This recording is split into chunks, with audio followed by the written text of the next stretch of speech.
Hola, ¿cómo están? Soy Alejandra, estudié comunicación social, soy licenciada en ciencias de la comunicación. Hace 12 años que trabajo como periodista gráfica, trabajé en varias revistas, Grupo La Nación, Editorial Televisa, UNICEF, unas cuantas. Y bueno, decidí armar este webinar, como contaba un poco en la entrevista, porque me pasaba durante muchos años, que todos los años que fui haciendo distintos talleres, escuchaba que siempre tenía compañeros que venían de la ilustración, del diseño gráfico o de las artes plásticas, y siempre comentaban que no sabían escribir, y bueno, a mí me parecía que eso no podía ser, que no podía ser cierto. Aunque entendía ese lado porque yo había estado del otro y yo siempre sentía que yo no podía dibujar, que además de no poder, como que no tenía permiso porque yo no había estudiado eso, entonces era una colada. Y entonces creo que eso a veces puede pasar al revés, ¿no? Por ahí pueden decir, no, pero si yo estudié diseño no voy a escribir, pues yo nunca estudié eso, me estoy colando en algo que no me compete. Y bueno, me parece que no es así, que todos podemos todo y que el secreto es practicar mucho. Eh, como en todos los oficios.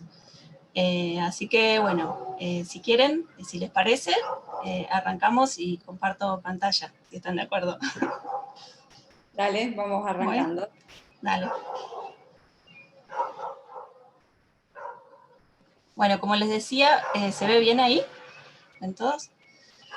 Dale. Esta es una introducción a la escritura para quienes ilustramos. Entonces, les voy a ir compartiendo unas cosas que me parece importante saber a la hora de empezar a escribir. Una de las primeras cosas es que cada texto tiene su lenguaje. Esto pasa mucho en las revistas, ¿no? Se ve mucho. En las revistas cada una tiene como su línea editorial, su forma de ser contadas. Pasa lo mismo con las novelas, los cuentos, los microrrelatos, los haikus. Pongo acá como ejemplo la primera nota que yo hice cuando trabajaba para Cosmopolitan, la tuve que hacer como 5 veces hasta conseguir ese lenguaje que antes me parecía una pavada cuando yo la leía, porque decía, esto, mira. Y después me costó un montón. No es lo mismo como está escrita esa revista que como está escrita la revista La Nación, por ejemplo. Una Cosmopolitan te diría, si a tu chico le gusta el arte, llévalo al Malva, tenés tiempo hasta el 15. Una nota de La Nación diría, quienes disfrutan el arte podrán visitar esta interesante muestra que se presenta en el Malva hasta el 15 de enero. O sea, cada cosa tiene su tono y su lenguaje. Eso para empezar. Después, bueno, cualquiera puede escribir, sí. Obviamente que no todos vamos a ser Borges o grandes escritores, pero todos podemos escribir de manera correcta y bien y algo decente y que funcione. ¿Se necesita un taller? No. Los grandes escritores te dicen que no es necesario. ¿Te ayuda? Sí, tal vez sí, porque por ahí si no sos de sentarte a practicar, un taller te ayuda a sentarte a practicar, te sugiere lecturas, te pueden mostrar, señalar alguna cosita por ahí como para acomodarla o qué sé yo. ¿Qué ayuda a escribir? Bueno, un poco lo que decía antes, ¿no? La práctica, la relectura y la lectura atenta de los textos que nos gustan. Y también ayuda a conocer las herramientas, porque hay herramientas. Y acá les voy a compartir algo de una periodista, pero que es autodidacta, que se llama Leila Guerriero, que me encanta cómo escribe. Y ella es una de las que opinan esto, ¿no? Ahí les voy a leer. Voy a empezar diciendo la única verdad que van a escuchar de mí esta mañana. Yo soy periodista, pero no sé nada de periodismo. Y cuando digo nada, es nada. No tengo idea de la semiótica de géneros contemporáneos, de los problemas metodológicos para el análisis de la comunicación o de la etnografía de las audiencias. Y tengo pecados peores. Consumo más literatura que periodismo, más cine de ficción que documentales y más historietas que libros de investigación. Llegué hasta acá sin haber estudiado periodismo. De hecho, no pisé jamás un instituto, escuela, taller, curso, seminario o posgrado que tenga que ver con el tema. Los autodidactas tendemos a pensar que los demás siempre tienen razón porque estudiaron. Esto lo dice ella en Sobre algunas mentiras del periodismo. Y acá sigue, ¿no? Para empezar por alguna parte, me gustaría decir que la cosa más importante que sé acerca de cómo contar historias me la enseñó una película llamada Lawrence de Arabia, que vi más de 7 veces a lo largo de un invierno helado en la ciudad donde nací. Pero si uno busca en Wikipedia lo que dice Wikipedia sobre esta película es: esta película narra la historia de Thomas Lawrence, un oficial inglés que durante sus años en Arabia logró agrupar a las tribus árabes para luchar contra los turcos por su independencia. Y ella dice: es una frase cierta, pero nada dice del desierto amarillo, ni del ulular de bravos guerreros, ni de la túnica helada de Lawrence. Algo parecido nos pasaba ayer cuando hablábamos con Sara de Gambito de Dama. Ella decía: es buenísima la serie, cuando había que recomendarla y decís, bueno, es una chica que juega al ajedrez. Ahí todos decimos, bueno, qué embole, pero eso no es la historia. La historia es un montón de otras cosas más. Y cómo está contada es lo que hace que nos guste. Acá, vamos acá al cómo. Entonces, el cómo. El cómo es lo más importante y no tanto el qué. Nosotros podemos hablar todos de lo mismo. Podemos hablar de una conversación por celular, todos podemos hablar de qué pasó con un colectivo y un poste de luz que pasó por la calle. Pero lo importante es cómo lo contamos. Una historia, cualquier historia tiene como destino posible la gloria o el olvido. Y la clave no está en el cuento que la historia cuenta, sino en eso que le hace arribar con toda pompa a un puerto majestuoso o hundirse en el mar de la indiferencia. Lo que se decía es simple y es esto: lo que importa no es el qué, sino el cómo. Acá seguimos con la misma autora, que es fascinante. Bueno, y acá entonces voy a compartir otra herramienta que me parece importante conocer en los relatos, y que por ahí esto ya se puede aplicar un poco más a los que les interese hacer un libro o álbum. Cada relato, cada cosa que narramos tiene una estructura, ¿no? Entonces tenemos un inicio, donde generalmente se introduce el personaje, vemos sus características, el lugar, y generalmente también aparece el conflicto después. Si no hay un conflicto, no tenemos una historia, porque el conflicto es esa cosa que cambia, el gancho, el problema, lo que hace que tengamos ganas de ver cómo se resuelve, que nos da ganas de seguir leyendo, a ver cómo ese personaje va a salirse de ese problema, ¿no? Entonces ahí viene el desarrollo, continúa la historia. En las novelas es un poco más estirado, además generalmente se pueden meter como otros subtemas adentro, motivos, digamos. Y en los cuentos es más abreviado, ¿no? Hay muchísimos temas dando vuelta, es uno puntual y hay un conflicto que se resuelve. En las novelas además generalmente hay más personajes, más situaciones secundarias que no están en los cuentos y en los microrelatos. O sea, el desarrollo es el camino y los intentos que va haciendo el protagonista para resolver ese conflicto. El conflicto se puede resolver o no, la resolución puede ser que no se resuelva el conflicto. El desenlace es el fin de la historia. Acá de vuelta, el conflicto se resuelve o no, pero hay una transformación, un cambio respecto del principio. Otra cuestión importante a la hora de escribir es entender quién es el narrador, ¿no? ¿Quién cuenta la historia? Entonces, ¿cómo la vamos a contar? En primera persona es el yo, el narrador protagonista, el que está en la cabeza del personaje, y se cuenta la historia desde la perspectiva de ese personaje. La ventaja es que es más íntimo. Y acá les voy a leer una carta que escribió una chica por Instagram, que se llama Nono Pautazo, que me pareció muy genial, que dice así: querido autocorrector, hasta hace algunos días solo le delegaba la tarea de poner tildes y corregir palabras mal escritas producto del apuro, pero usted me tomó por sorpresa cuando al escribir Fernando Pessoa, usted me sugirió que fuera Frenando Pessoa. Le agradezco su consejo, y si bien ya es tarde para frenar a Pessoa, para mí usted dejó de ser un simple algoritmo. Bueno, tercera persona. La tercera persona es este narrador omnisciente que sabe todo, y es el observador que cuenta, es aquello que está observando. Generalmente está como en la cabeza de todos los personajes, y sabe lo que le va a pasar, y el personaje no lo sabe, pero él sí. Y bueno, eso un poco para que tengan un pantallazo del tipo de narrador. Ahora vamos a hablar un poco de la idea y de la inspiración para escribir, ¿no? Generalmente cuando escribimos sobre algo que conocemos, tiende a ser más efectivo y más creíble, verosímil. Si estamos acostumbrados a navegar y a andar en barcos, o manejamos mucho por la ruta, qué sé yo, contar algo sobre eso siempre va a ser como con mayor conocimiento. Pero no quiere decir que no podamos escribir cosas que no conocemos.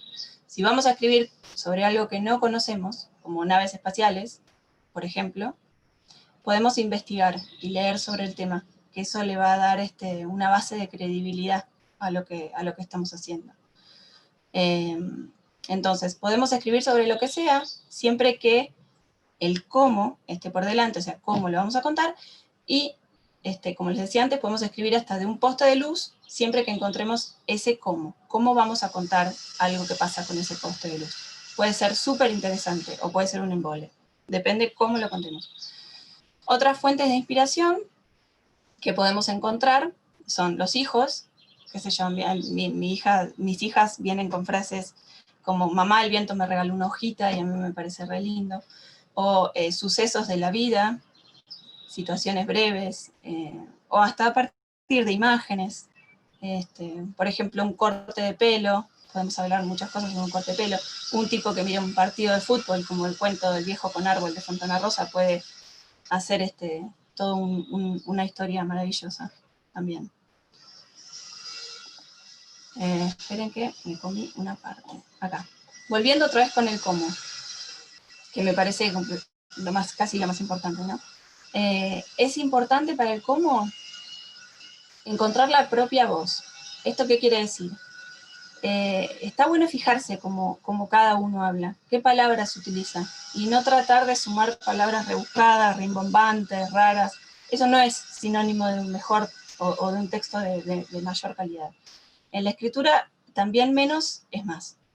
Es clave ser intuitivo, dejar que fluya, respetar eso que es auténtico, espontáneo. Eso le da vida al texto y lo hace creíble. Y acá un ejemplo. Si yo no utilizo la palabra niños en mi léxico, es mejor que utilice pibes o que lo diga como yo lo digo. Es más, eso es lo que quiero decir cuando digo respeto por la propia voz. Acá seguimos, con menos es más. Lo ideal es que tenga menos firulete, menos adjetivo, más descripción sensorial. ¿Qué quiere decir esto? Utilizar los 5 sentidos, o generalmente las personas tienen predominancia por algún sentido. Algunos son más visuales, otros son más auditivos, otros son más táctiles, qué sé yo. Los sentidos es el material del que se nutre una buena descripción. Nos hacen sentir como que estamos ahí. Y acá otro ejemplo. Por ejemplo, es mejor decir, llegó y se desplomó sobre el sillón, miró a su alrededor. Todo le parecía lo mismo. Durante una hora se quedó tumbada observando el techo. Eso es mejor a decir, Teresa estaba aburrida. Creo como que es mucho más interesante y no le dice al lector lo que Teresa siente. Le da la posibilidad al lector de pensar que está aburrida, que está cansada, que, no sé, que se lo imagine el lector. Entonces acá hablamos de eso, no dar la información masticada, confiar en la inteligencia del lector. Seguimos también con menos es más en el sentido de no contarlo todo. Generalmente los cuentos cuando nos enganchan guardan alguna intriga. Y generalmente bueno, en los cuentos infantiles el tema del conflicto. El conflicto no te lo resuelven enseguida. Va quedando sin resolver esa intriga de querer ver cómo se resolvió. Entonces todo eso también es un enganche que nos da ganas de seguir leyendo. Lo no dicho también alimenta la fantasía del lector. Acá comparto esto. Perdón. Otras herramientas más que me parecen importantes, ¿no? Bueno, como bien les decía antes, utilizar los 5 sentidos en las descripciones: el gusto, el olfato, el tacto, la vista, para poder describir una escena, por ejemplo, el calor de una chimenea, desde cuál de los sentidos lo vamos a contar. También algo que es muy útil y que me parece que está buenísimo es recurrir a la metáfora, ¿no? Que es una figura retórica, y también hay otras figuras retóricas a las que se pueden utilizar, pero es como la más utilizada y funciona bien. La metáfora es una comparación entre dos cosas por semejanza, dos cosas que se asemejan y que se comparan. para crear una imagen. Entonces, por ejemplo, ejemplos de metáfora podemos usar rosas podadas para hablar de mujeres mutiladas, o el reloj de su pecho por latidos del corazón. La repetición también sirve mucho cuando escribimos a veces y cuando se utiliza adrede, ¿no? No la repetición que no me di cuenta y estaba repitiendo de repente una palabra y en el párrafo anterior digo todo el tiempo salió, y en el párrafo siguiente también vuelvo a poner salió y salió. Eso no, sino la repetición con intención. Escribir sobre acciones también, no con tanto adjetivo. Entonces acá volvemos, ¿me siento triste? No, hay que generar un clima, una atmósfera que dé cuenta de la tristeza. Entonces ahí sirve pensar, ¿con qué imágenes asocia la tristeza? ¿Cuál es una imagen triste? Entonces describo esas imágenes o describo esas situaciones. Pero no tanto, fulanita se sintió triste o se apenó porque Mengano le hizo tal cosa, no. Describir esa situación, no poner que se apenó, pero que esa situación dé cuenta de lo tremenda que es. Utilizar frases cortas también. Siempre tratar de que las oraciones sean cortas. Eso ayuda. Y acá vamos a hablar un poco del tema de ilustrar y escribir, que es una gran ventaja. Todos como ilustradores tenemos una gran ventaja a la hora de escribir. Y si logramos entender eso, va a ir muy, muy bien. ¿Por qué? Porque cuando ilustramos estamos también contando algo. Entonces, cuando armamos el texto con la imagen, la idea es no ser redundante. Si nosotros somos autores integrales, tenemos la ventaja de saber qué queremos contar.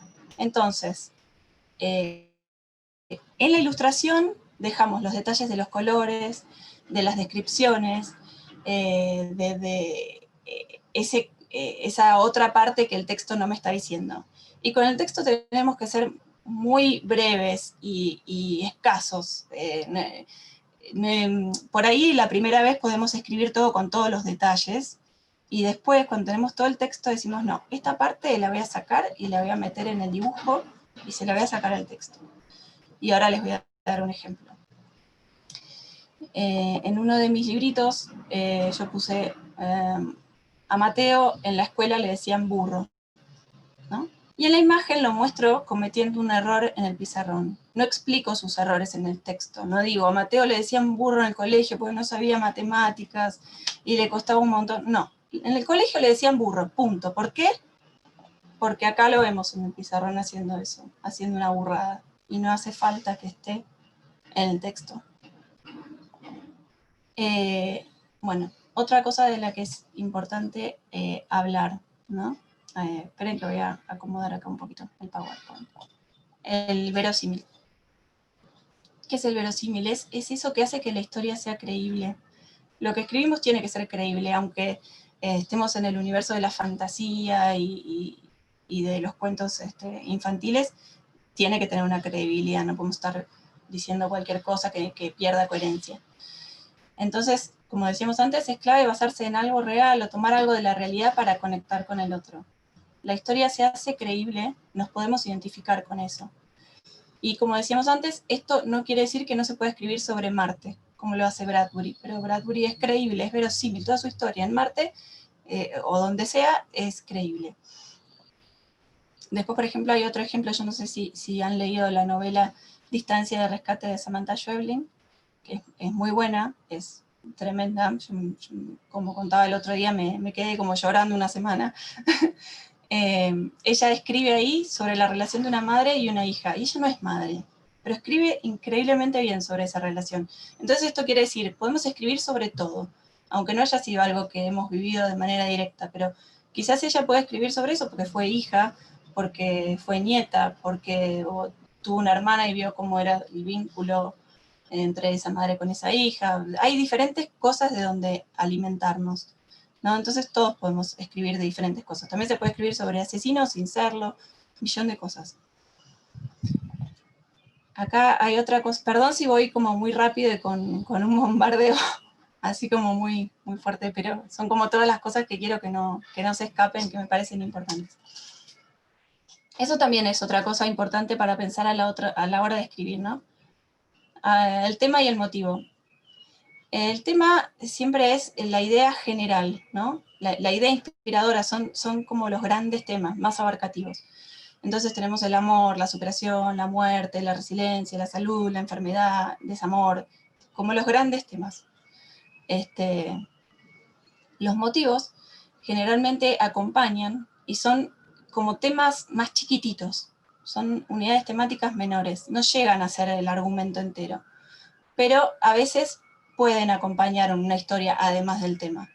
Se ve mucho más, me imagino, en una novela, ¿no? Pero, por ejemplo, tenemos el beso, los celos, la iglesia, la playa, no sé.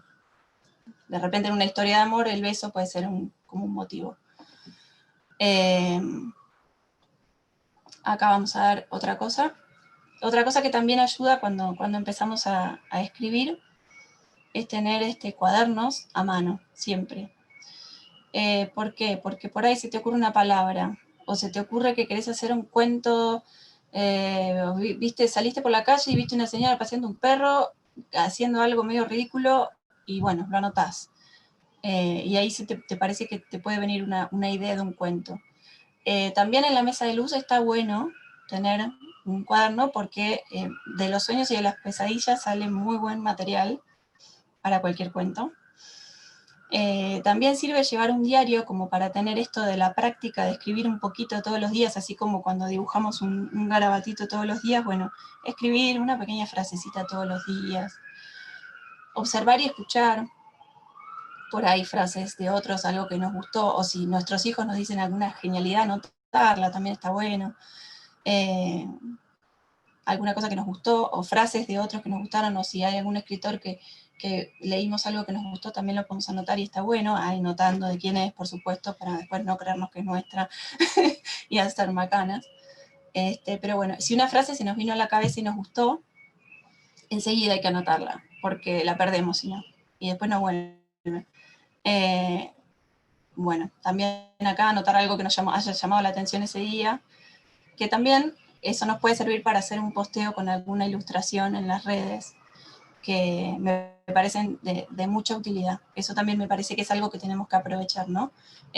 Los posteos de imágenes acompañados con un breve textito, eso siempre suma.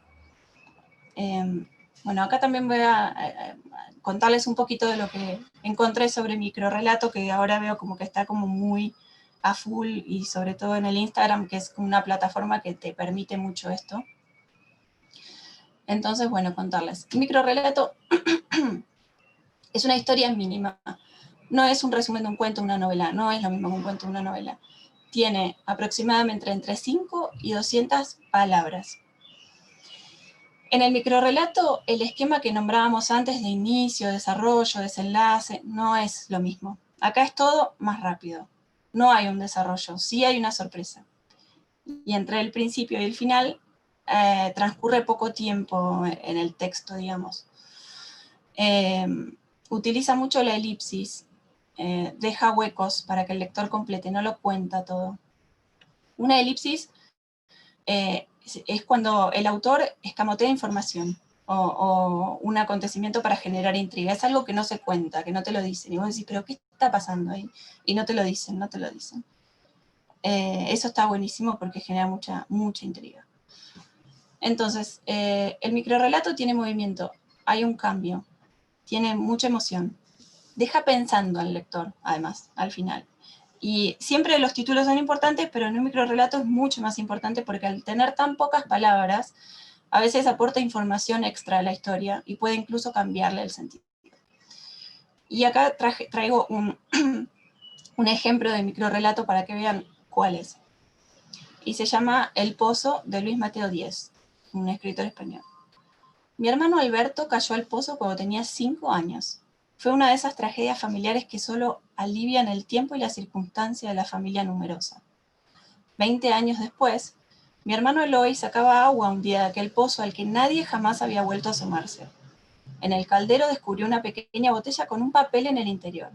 Este es un mundo como otro cualquiera, decía el mensaje.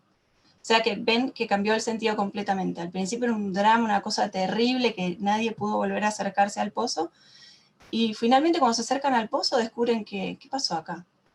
O sea, acá hay otra historia. Cambia todo el sentido.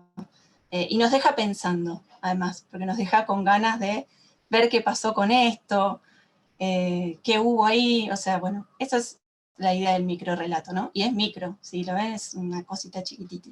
Incluso hay algunos que son más cortitos, de unas poquitas palabras. En internet hay un montón, pueden googlear, hay un montón de Borges, hay un montón de autores que están re buenos para que los miren si les divierte hacer este tipo de microrelatos.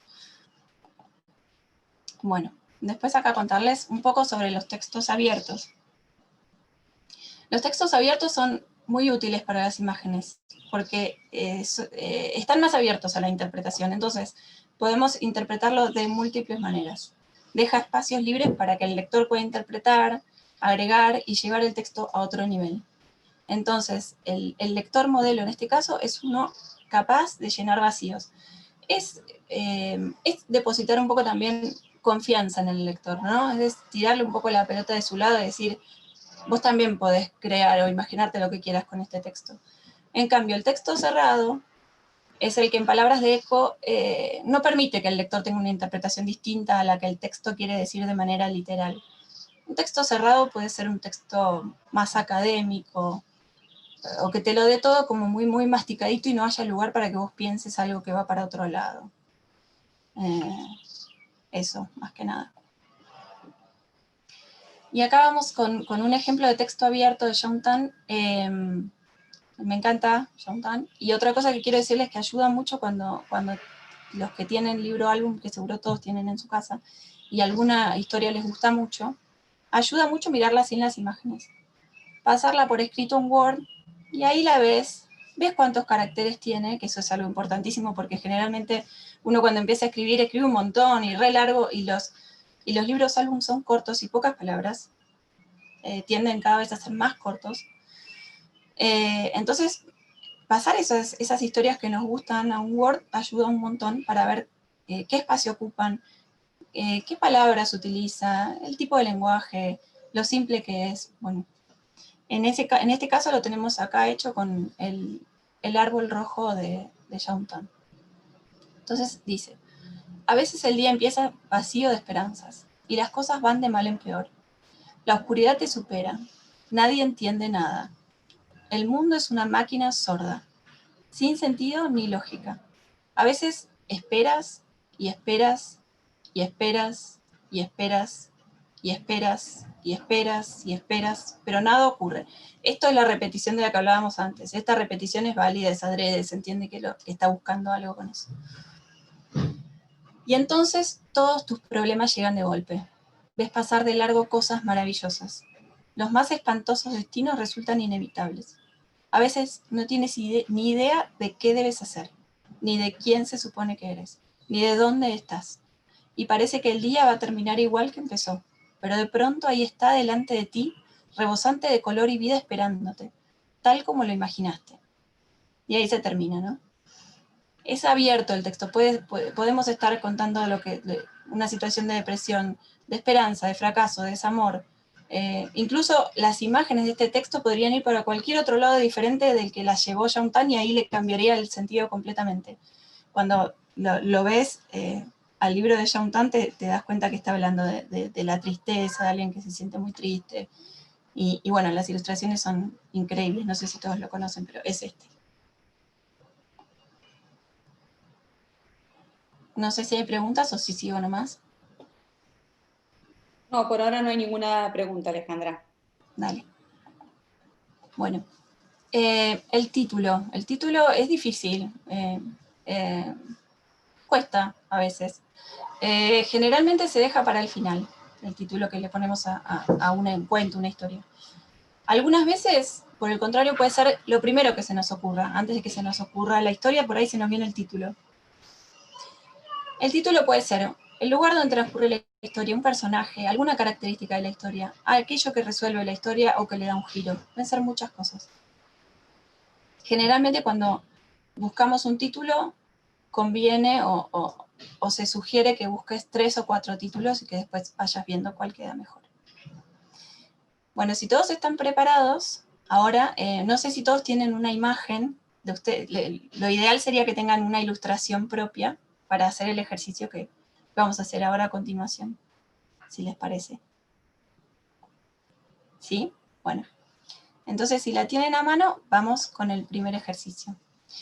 El ejercicio, se trata de buscar una ilustración, una foto si no tienen, y mirar ese dibujo y anotar un mínimo de 5 cosas que veas en esa ilustración que sean literales. Por ejemplo, en esta vemos un pez, algas, mar, niña, caracoles, barco, profundidad, arena podría ser otra, ¿no? Entonces, hagan eso con su ilustración. Fíjense qué cosas tiene, detállenlas. Mínimo 5. Si se animan más, más. Pero se va a complicar el ejercicio con más. Pero está bien así. 5 están bien. Así que si quieren los espero y después vamos con el que sigue. Me avisan.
¿Ya están, más o menos? ¿Sí? Bueno, Y ya vamos. acá están poniendo que ya está. Dale, perfecto. Entonces ahora, una vez que tenemos esas palabras, pensemos, ¿qué está ahí escondido en esa imagen? ¿Hay un tema? ¿A qué te hace acordar esa imagen? ¿Qué sentimiento aparece? ¿Qué me hace pensar? Entonces ahora traten de utilizar los sentidos o alguno de ellos para explicarlo. Y también pueden utilizar una metáfora para no mencionar directamente algo que está ahí. Pero lo que es muy importante es que no utilicen ninguna de las palabras que aparecieron en el ejercicio. Ninguna. Entonces, tienen un ratito para escribir lo que se les dé la gana sobre esa imagen sin utilizar ninguna de esas palabras. El ejemplo en la mía es, encuentro belleza en lo simple.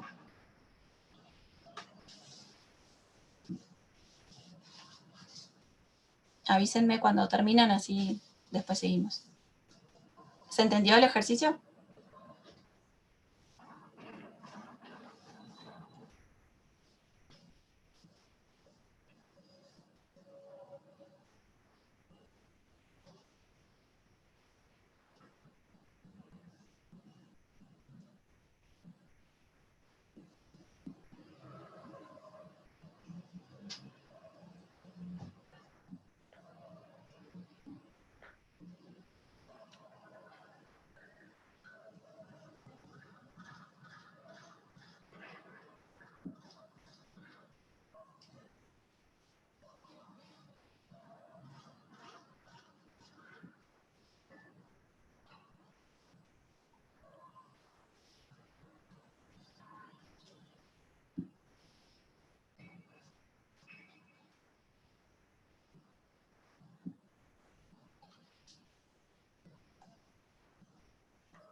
Acá consulta Susana dónde van escribiendo las respuestas. Por donde las quieran compartir, si quieren por...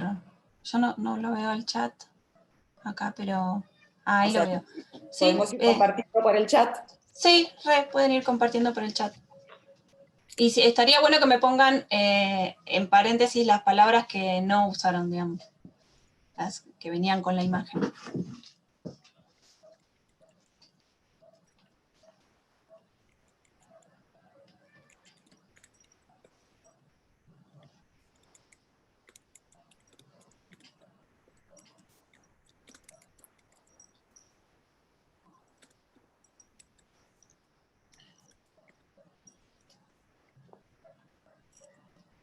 O si no, si alguno se anima a leerlo, también la pueden leer, ¿eh? Así no tienen que andar escribiendo y que por ahí tarda más. Si alguien quiere compartir así.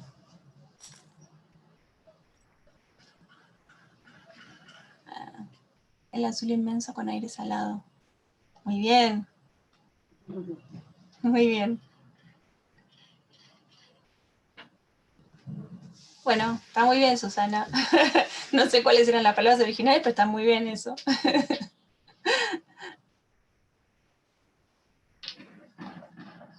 Bueno, muy bien, se entendió la idea entonces. No usé ninguna. Muy bien, Gise. Muy bien, María. Sí, entendí, Gise. Muy bien. Muy bien, entendieron re bien la idea. Está perfecto. Muy bien, María Luz. Vieron que no es tan terrible, que todos pueden escribir.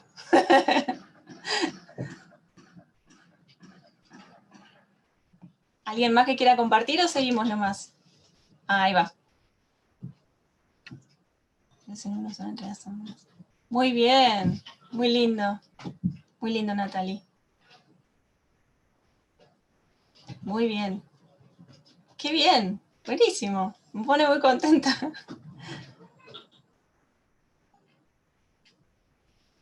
Qué bueno, Sindel.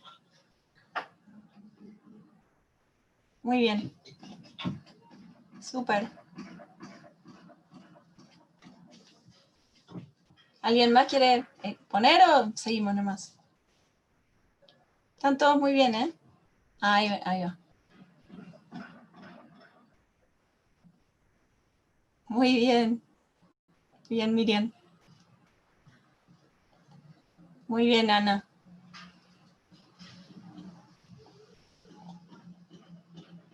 Me gusta tu frase, Juli, pero no sé cuáles eran las imágenes, pero entiendo que está súper bien. Me encanta.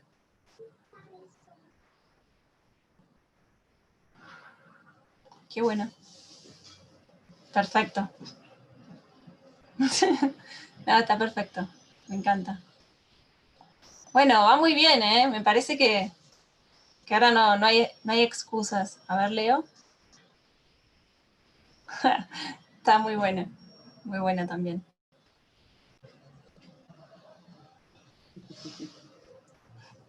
Muy bueno. Muy bueno todo lo que compartieron. Gracias. Buenísimo. No quiero escuchar a nadie ahora después de decir que no saben escribir. Bueno, voy a contarles, si les parece, seguimos. Y les cuento un poco, ahora que hicieron el ejercicio, sobre edición. Porque así uno entiende qué es lo que tenemos que mirar, o corregir, o ver, o qué sé yo, para qué prestarle atención. En la edición, ahí revisamos lo que escribimos. Lo cambiamos, lo mutilamos si es necesario. Lo mutilamos mucho más cuando estamos trabajando con imágenes, porque si hay algo re lindo que pusimos ahí, pero que eso puede estar en la imagen, chau texto. O sea, tratamos de achicar lo más que podemos y que eso vaya a la imagen. O por el contrario, no cambiamos nada. A veces puede ser que nos guste mucho cómo quedó y bueno, no cambiamos casi nada. Una vez que está listo, ahí también pensamos el título, que como decía antes, se recomienda pensar 3 o 4. Algo importante es un buen inicio. Un buen inicio, algo que enganche. Y un buen final, porque el final tiene que satisfacer y no desilusionar. Y tratar, en lo posible, ya sé que es difícil, pero de que no sea tan predecible. Entonces, un buen comienzo nos da ganas de seguir leyendo. Y acá les comparto buenos comienzos. un buen comienzo es este, por ejemplo. No, esta no es una tierra extraordinaria. Así empieza una crónica de Leila Guerriero, que es el gigante que quiso ser grande. A mí me da ganas de seguir leyendo por qué dice esto esta mujer. Después otro gran inicio. No vamos por el anís ni porque hay que ir. Es un cuento de Cortázar, Conducta en los velorios.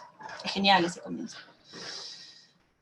Olegario no solo fue un as del presentimiento, sino que además siempre estuvo muy orgulloso de su poder. Este es de Los bomberos, de Benedetti. Este dice, los argentinos debemos descartar el San Benito de que el pescado de río tiene gusto a barro. Este es Cabotaje Gourmet, de Miguel Brasco. Y ahora voy a ir con uno de un libro álbum para que no sean todos ese otro tipo de textos, que imagino que a todos les interesa más el libro álbum. ¿Por qué es azul el océano? Este es del libro Porque sí, de Mac Barnett e Isabel Arsenault. Una pregunta siempre es un buen comienzo. Eso es para tener en cuenta. Cuando no sabemos cómo empezar, una pregunta está bueno también. Buenos finales. Y vamos con buenos finales. Los animales, asombrados, pasaron su mirada del cerdo al hombre y del hombre al cerdo, y nuevamente del cerdo al hombre. Pero ya era imposible distinguir quién era uno y quién era otro. Esta es Rebelión en la Granja, de George Orwell. Hacia la hora del mediodía, con la marea, la isla desconocida se hizo por fin a la mar, a la búsqueda de sí misma. Este es El cuento de la isla desconocida, de Saramago. Y ahora vamos con un libro álbum. El corazón regresó a su lugar y el sillón ya no estuvo tan vacío, aunque la botella sí. Este es El corazón y la botella, de Oliver Jeffers. Es un libro re lindo, que lo recomiendo. Es casi, yo diría, uno de los pocos de Oliver Jeffers que deja de ser súper cómico y gracioso para tocar así un tema muy, muy, muy profundo y muy lindo, como es todo lo que es el duelo por la pérdida de un ser querido, ¿no? Es muy lindo ese libro. Y otro que también está bueno es este que puse el comienzo en el otro, que empezaba con una pregunta, que dice así al final: ¿por qué debemos dormir? Porque algunas cosas solo pueden verse con los ojos cerrados. Ese libro es Porque sí. Siempre ese libro se trata sobre una nenita, acá se los muestro, que le hace preguntas a su papá todo el tiempo, antes de irse a la cama. Me pareció genial, porque el padre trata de sacársela de encima todo el tiempo y le responde cualquier verdura, cualquier bolazo, y al final la nena, el tipo le dice, bueno, ahora hay que ir a dormir, y la chica le dice, bueno, ¿por qué tenemos que ir a dormir? Y esto, porque algunas cosas solo pueden verse con los ojos cerrados. Buenísimo. Bueno, algunas cositas más sobre la edición. Algo que nos ayuda un montón es tomar distancia del texto. ¿Por qué? Porque en el momento que lo escribimos hay millones de cosas que no vimos, por ejemplo, palabras repetidas, errores ortográficos, errores de puntuación, un montón de cosas que no las vemos. Entonces, idealmente, a veces no se puede, porque a veces los tiempos son rápidos. A mí me pasa mucho que no puedo tomar distancia. Si no se puede tomar distancia del texto y dejarlo un tiempito, leer en voz alta.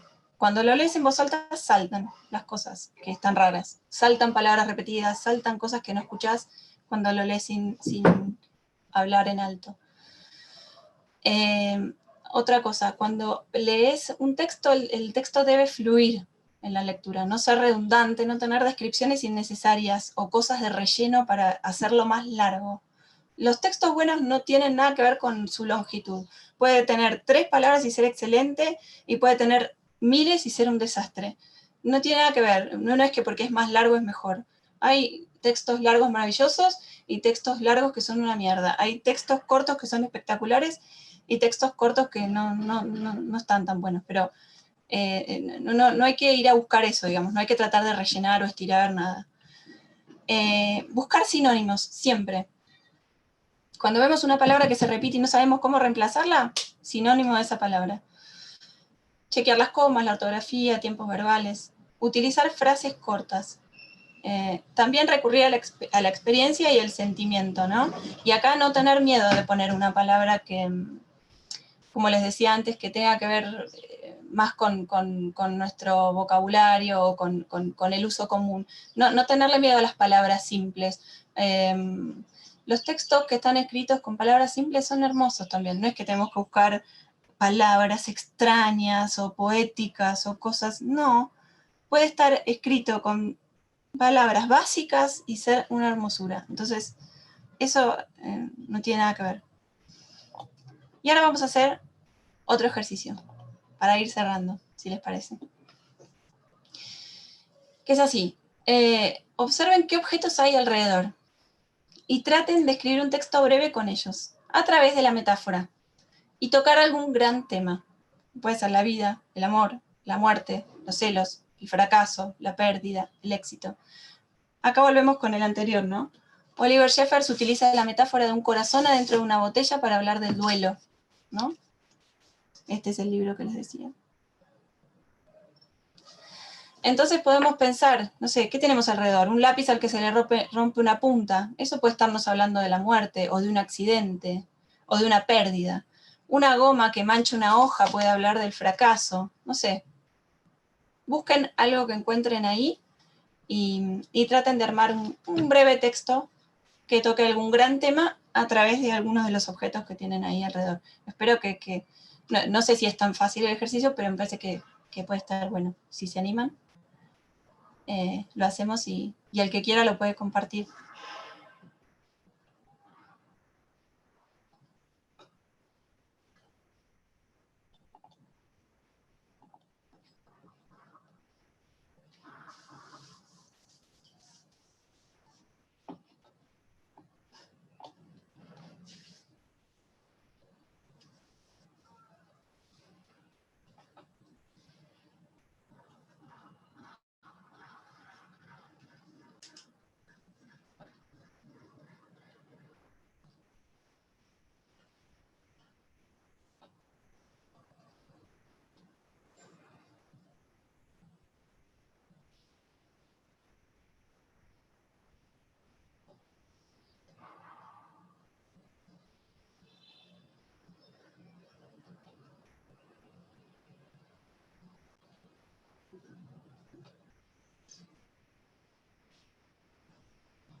Sí, está muy bien, María Luz. Buenísimo, me encantó. Re linda esa metáfora.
Acá Natalie dice que escribió algo, pero no es metáforas, igual lo... Yo también Sí, que escribí lo, algo que no es sí, metáfora. Paré para empezar compártanlo, por otro lado. compártanlo igual, sí, compártanlo que sí. La idea está buenísimo que haya servido, aunque sea como un disparador para escribir, compártanlo igual porque está buenísimo, todo sirve.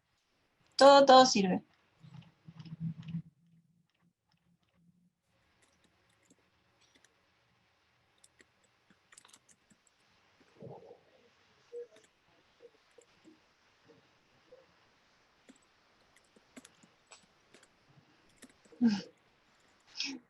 Está muy bueno, Ana.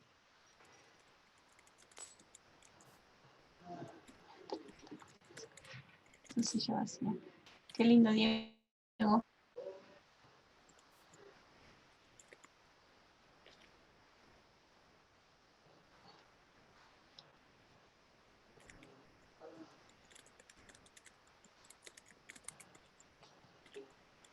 Muy bueno, Pablo.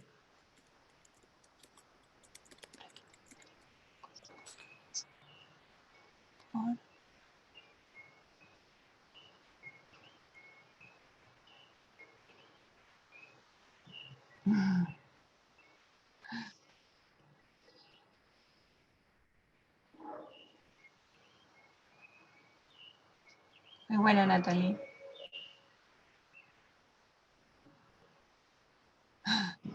Qué buena señal.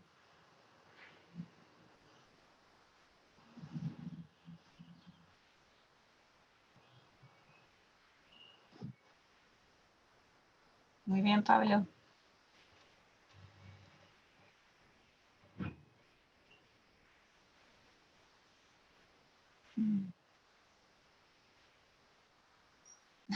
Muy bueno, Miriam.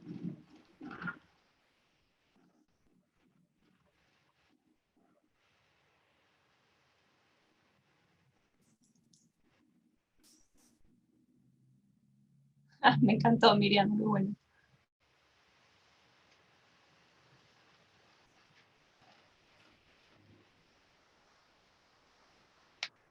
Muy bueno, Ceci.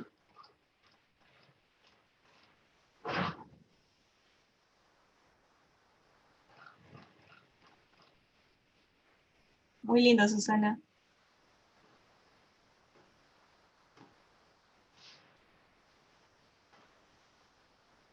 Muy lindo, Gise, me encanta el comienzo. Muy bueno.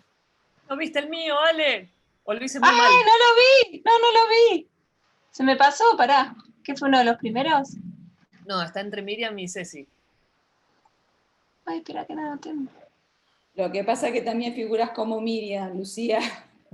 Ah, claro. Pará, claro, con razón, yo leí dos de Miriam y le dije dos veces que Son estaba dos bueno. Miriam. Dije, ¿cuántos que produce Miriam? Así. ¿Cómo puede ser? Ahí están juntitos. ¿Cuál es el primero? Están buenísimos los dos. El La verdad primero era el mío y el que le sigue, el de las baterías, es de Lucía. Ah, sí, sí. Están buenísimos. Me gustan los dos. Están muy buenos. Ahí lo volví a escribir Lucía al final. Sí, ahí está. Ahí está. Sí, está muy bien.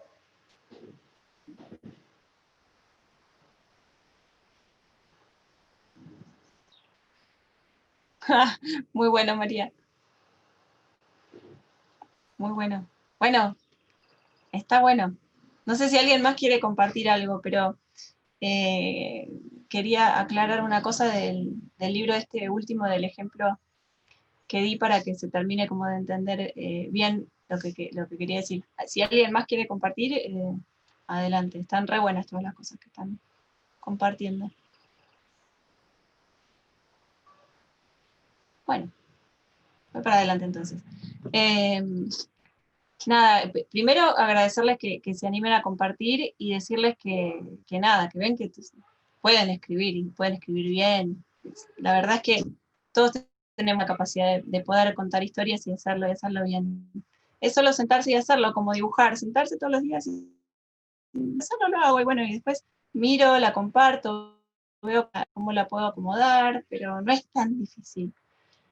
Solo saber algunas cositas nomás y ya está. En este libro, lo que les decía, que él trabaja el duelo a través del corazón y la botella. Sí, acabo de leer lo que puso Susana, sí, tremendo. Lo que me encanta de esto es que cuando vemos este libro, si quieren se los leo, se los voy a leer, no sé, ya lo deben conocer, pero se los leo para explicarles que es una cosa. Dice así: había una vez una niña, como cualquier otra niña. Tenía la cabeza llena de curiosidad por todas las maravillas del mundo, llena de imaginaciones sobre las estrellas, llena de asombro por el mar. Le fascinaba encontrar cosas nuevas. Hasta el día en que encontró un sillón vacío. Entonces se sintió insegura y pensó que debía poner su corazón a salvo, al menos por un tiempo. Así que lo metió en una botella y se lo colgó del cuello. Con esto las cosas parecieron mejorar, al principio. Pero la verdad es que ya nada era igual. Se olvidó de las estrellas y ya no se fijaba en el mar. Ya no tenía curiosidad por las maravillas del mundo y no prestaba mucha atención a nada, excepto a lo pesada e incómoda que se había vuelto la botella. Pero al menos su corazón estaba a salvo. Nunca se le había ocurrido qué hacer si no hubiera encontrado una pequeña que todavía sentía mucha curiosidad por el mundo. Antes hubiera sabido qué responderle a la pequeña, pero ahora no, le hacía falta su corazón, y en ese preciso momento decidió sacarlo de la botella, pero no sabía cómo hacerlo. Ya no se acordaba, nada funcionaba. La botella no podía romperse, solo rebotó y rodó, justo hacia el mar. Ahí, la pequeña que todavía sentía curiosidad por el mundo tuvo una idea que podría funcionar, y resultó que sí. El corazón regresó a su lugar, y el sillón ya no estuvo tan vacío. Fíjense, y aunque la botella sí, en este libro nunca dice, mi papá se murió mi papá, me siento sola, nada. Habla de la muerte del padre con un sillón vacío. Y habla del duelo con poner el corazón adentro de una botella. Pero nunca habló de que tuve que hacer el duelo, nunca fue literal en ningún momento. Eso era lo que quería decirles. Si vos lees el texto y no ves las imágenes, no sabés que se le murió el padre, no sabés qué fue lo que pasó. Eso es lo que nosotros tenemos que tratar de trabajar como ilustradores. Que el texto sea abierto, que dé ideas, y que nosotros le fijemos el sentido con la imagen. Ahí vemos que la nena está con el padre hablando, llena de curiosidad por el mundo, y fascinada con todo, y siempre en compañía de su padre, y haciendo todas las cosas con su papá. Eso no nos lo dice el texto. Hasta que llegamos acá y encuentra un sillón vacío. Tremenda esa imagen. Es tremendo. Esto es la muerte, la soledad, la cosa más esposa que... Y eso no está en el texto. En el texto dice, encontramos un sillón vacío. Eso está en la imagen. Está re bien planificado este libro. Y después te cuenta que trató de ponerse a salvo, cómo hizo el duelo, nada. Se metió para adentro, digamos. ¿Y quién la rescató? Una nenita, como la nenita que ella fue, digamos. La única que la pudo rescatar. Y al final el sillón ya no estuvo vacío. Ahí volvió a recuperar toda la alegría de vivir, todas esas cosas maravillosas que ella hacía con su padre. Es re lindo este libro. Es un muy buen ejemplo de lo que es la combinación de la imagen y el texto. Lo que está dicho en el texto y lo que no está dicho en el texto, pero que sí lo dice la imagen. Para mí eso es lo que tenemos que lograr y está buenísimo. Si lo tienen o lo buscan por internet y lo encuentran, está bueno que pasen el texto, como les decía, a un Word y lo miren, y se fijen qué cosas están ahí, y después se fijen qué cosas están en la imagen, porque eso ayuda un montón también. Así que, bueno, ahí voy a ver, perdón, que siguieron escribiendo. Muy bueno, Nadia.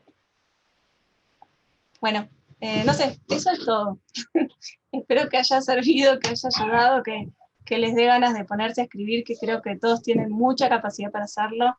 La gente que escribe no es superdotada, nada más escribe y escribe mucho, nada más, no hay otro secreto.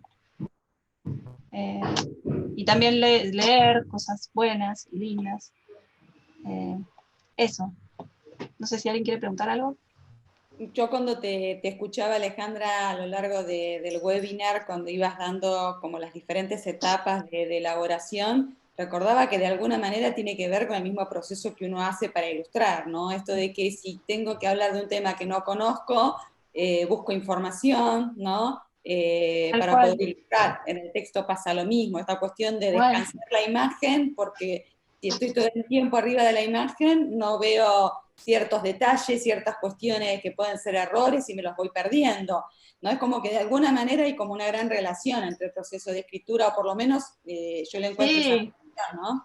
son iguales, son iguales. Y Tal cual. de descartar de repente una ilustración que nos encanta y nos enamoramos y la tenemos que dejar de lado y nos queremos matar, pero hay veces que hay que dejar de mirar por un tiempito lo que uno dibujó y decir, bueno, sí, esta no la voy a poner. O sea, es Sí. terrible. Es como matar a alguien, más o menos. Sí, con el texto pasa lo mismo y a mí me pasa a veces que armo algún textito, algo, en el momento me encanta, lo dejo, después lo agarro al mes y digo, no, o sea, que esta Por Dios, cosa ¿no? al final hay algo que no, chau, y lo repienso, y bueno, y por ahí lo vuelvo a dejar y lo vuelvo a encontrar, y todavía me pasa que por ahí vuelvo y encuentro y digo, no, esto por ahí podría ser diferente, bueno, no sé, Y bueno, otra cosa que, viste cuando hablabas de los microrrelatos, un sí, ejemplo excelentísimo de microrrelatos que toca punto por punto lo que tú mencionaste, lo pueden ver en el Instagram de Mariana Ruiz Johnson. sí, ¿Viste los cómics cortos? No, es sí, están increíble. buenísimos. Son 10 imágenes y yo cuando estoy viendo que ya llego a las 10 digo, ay, no, se va a terminar y me quiero matar porque no sé qué va a pasar. O sea, es impresionante. O sea, te Sí, dejan con están una buenísimos. sensación, o sea, es en formato cómic, ¿no? O sea, que aparte son buenísimas las ilustraciones, pero eso es un ejemplo perfecto. de Pero lo que... el microrrelato es algo que la verdad que todos nosotros podemos explotar y utilizar en las redes, un montón. No tiene ni siquiera que ser de 5 ventanitas, puede ser una sola No, ilustración menos. con una frasecita y ya Sí, sí, está. sí. La Casi un poco sensación también que lo te que... a mí esos de Mariana me transportan a otro mundo, o sea, me dejan una sensación así de que me fui a un mundo paralelo. O sea, porque Sí. es tal cual lo que ella hace, ¿no? Con los cuentitos estos. Está muy bueno. O también podemos mirar lo que hace Decur, también a veces Decur pone una sola imagen y acompaña con una frase súper abierta que da para lo que quieras. Es eso, es compartir una frase con una Tal imagen y cual. volar un poco. Y ya eso es agradable y suma un montón. Sí, tal cual. ¿Tú Bueno, das no sé si... talleres de escritura? empecé a dar. Sí. Así que sí, tengo los lunes y jueves, viernes, pues O también. sea, por ejemplo, como para guiar, de repente si uno tiene una idea o algo así como para... Sí, después, bueno, no sé tus datos dónde los podemos ver como para de repente escribirte un mail y... si quieren les dejo Claro, ponerlo mi acá en el Instagram. chat, ponete acá el chat los datos que vos quieras, Alejandra. Ese es mi Instagram. Sí, en las clases lo que trato de hacer, porque entiendo que todo el mundo labura mucho y más en esta situación de pandemia estamos todos corriendo y no hay tiempo casi para nada, entonces lo que trato de hacer en el taller es que sea una hora y media para sentarse y trabajar. Ejercicio, Claro. ejercicio, ejercicio, ejercicio, ejercicio. Escribir mucho porque no hay secretos en estas cosas, o sea, dibujar, escribir es sentarse y hacerlo. Esa es la forma de aprender. O sea, ahí te vas a dar los porrazos. Yo cuando salí de la facultad tenía toda la teoría, pero en la cancha se hacen las cosas, digamos. Ahí aprendes. Nada, me acuerdo haber estado en una redacción y decir, ay, acabo de terminar la nota, ya está. Y mi jefa me mira y me dice, muy bien, pero tenés que hacer 5. Yo, bueno, y me había llevado una todo el día, ¿viste? O sea, hay que sentarse y escribir, escribir, escribir, escribir, y es eso. Entonces, la idea de los talleres que doy es que sea ejercicio tras otro y con poco tiempo, no tanto, viste, de tomarnos todo el tiempo para pensar, sino forzarnos a escribir y hacerlo, que me parece que es lo que más funciona. Eso. Alejandra, ¿tenés libros que sean de tu autoría integral? Sí, pero ninguno publicado. Está bien, está bien. ¿No querés Tengo, igual miren, mostrarnos algo? sí, tengo este, es el primero que hice, que lo hice cuando estaba embarazada de mi hija más grande, cuando tenía 5 años, un texto súper abierto, eh, que se llama Un simple día. En realidad empecé yo haciendo las ilustraciones del fondo del mar, se las comparto así, una nenita en un muelle, después ahí, que se tira al agua, empieza a nadar con medusas, con peces, pero por supuesto que el texto va por otro lado, no dice nada de eso. El texto es, empieza, algunos días parecen iguales a otros, hasta que una mínima diferencia me lanza a la aventura. Descubro lo que me rodea, cosecho amigos, conozco otras realidades, encuentro belleza en lo simple, me cruzo con el peligro, pero no dejo de experimentar, de andar nuevos caminos y de disfrutar lo que es grande. Si me pierdo, dejo que otros guíen mi camino. Miro al pasado, pero ya no soy la misma. Despido ese día y atesoro sus riquezas, y me preparo para nuevas aventuras. Ese es como el primero. Y el segundo es... Es como circular, ¿no? Porque vuelve a terminar en el... Termina en el mismo lugar. Y entonces tranquilamente uno puede suponer que se va a volver a tirar y va a arrancar otra vez la historia. Total, sí. Y este es... El que hiciste ahora, en la cuarentena, que está buenísimo. Ay, pero no tengo la computadora, no sé cómo... bueno, hice uno... se los cuento si quieren. Este es otro que hice. Que es Este lo mostraste en la feria, en el taller. Lo mostré en la feria. Ay, sí. Yo me acuerdo, sí, yo estaba ahí, estaba re... Y aparte las ilustraciones son impresionantes. Gracias. Sí, a mí me encanta, lo requiero, pero bueno, le tengo que dar una vuelta más. Sí, muy lindo. Y el otro que dice Lu es uno que escribía hace poquito, que lo estoy concursando, que es en la relación de una madre con una hija, una mamá media monstruosa, digamos, como podemos ser todas, y más en pandemia, para hablar un poco de eso, ¿no? Quizás es una mamá que está triste, que está deprimida, que se siente muy mal, y la nenita como que la quiere hacer reaccionar. Entonces el texto dice algo así como: mi mamá fue capturada por un monstruo y la extraño la dulzura de su voz, su ternura, su inteligencia, y empieza a describir cómo el monstruo la transforma, pero en ningún momento hablamos de que la madre puede estar triste, puede haber alguna situación ahí con la madre o no. Eso como que va pasando en las imágenes, y al final termina que la nenita como que entiende un poco a esa madre y la abraza. Y ahí termina, digamos. Pero bueno, ese lo mandé a un concurso y bueno, cuando termine lo trataré de ver dónde lo puedo enchufar si alguien lo quiere. A seguir intentando como todo. Pero bueno, nada, igual es un placer hacer los libros, después ver los hechos, está bueno.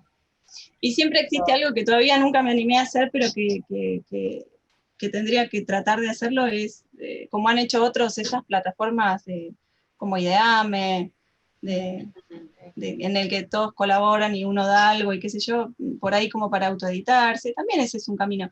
Me encantó el webinar de Ale, que hablaba de eso, de autoeditarse, de muchos libros que quedan afuera, y que es una pena realmente, sí.